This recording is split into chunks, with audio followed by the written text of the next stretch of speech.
Today our topic is about health life insurance. Now we go to Google and search here USA Health Insurance. If you have just visited the channel, then subscribe channel and also press the bell. Now we find here some websites. Now we go to this website named Vedden Health Services. Now we go and read how US health insurance works. Healthcare in the United States can be very expensive.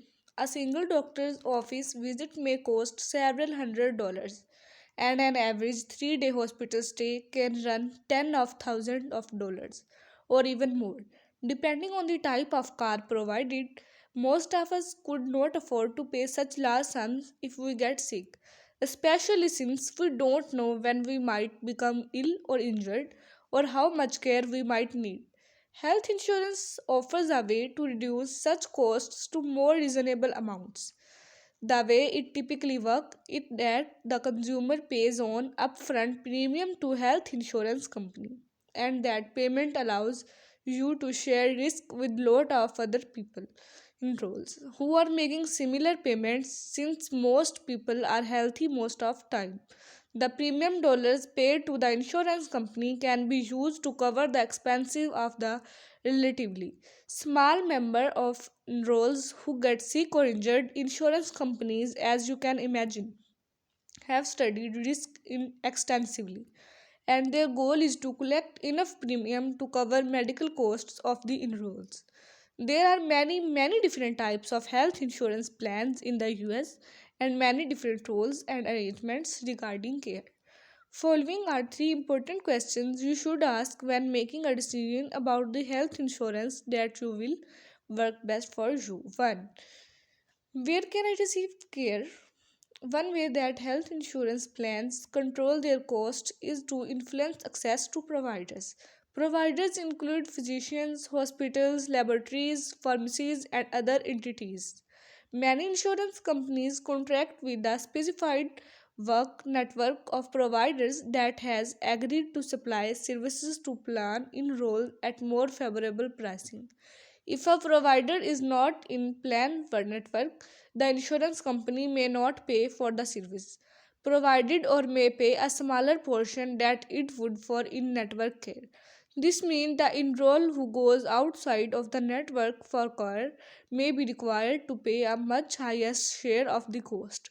This is an important concept to understand, especially if you are not originally from the local Stanford area.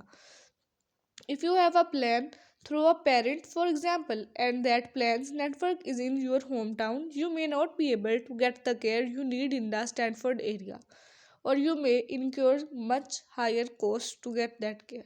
2. What does the plan cover? One of these things healthcare reform has done in the US under the Affordable Care Act is to introduce more standardization to insurance plan benefit. Before such standardization, the benefits offered varied drastically from plan to plan. For example, some plans covered prescriptions, others did not.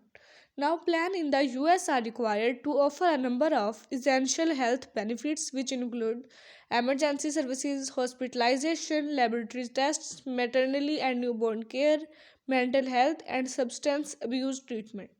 Outpatient care, doctors and other services you receive outside of a hospital.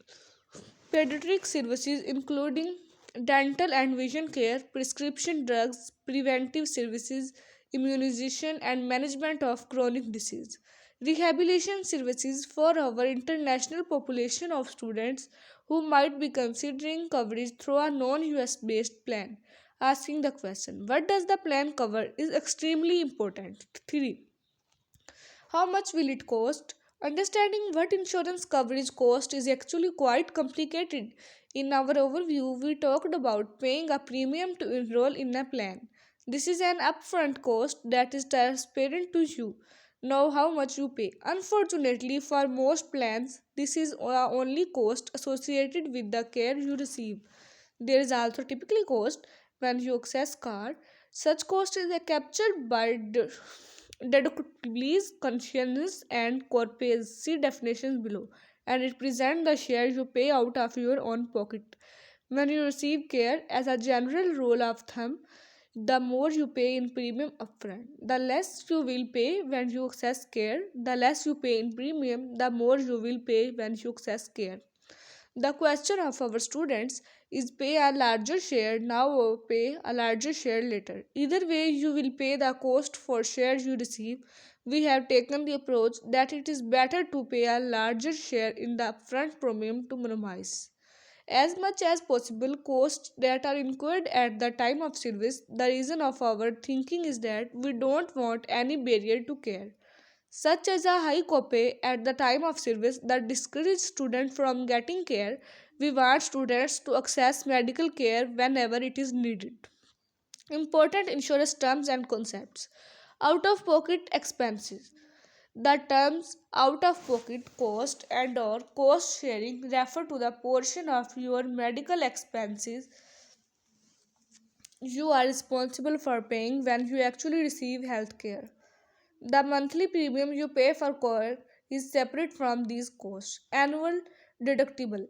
The annual deductible is amount you pay each plan year before the insurance company start paying its share of the cost.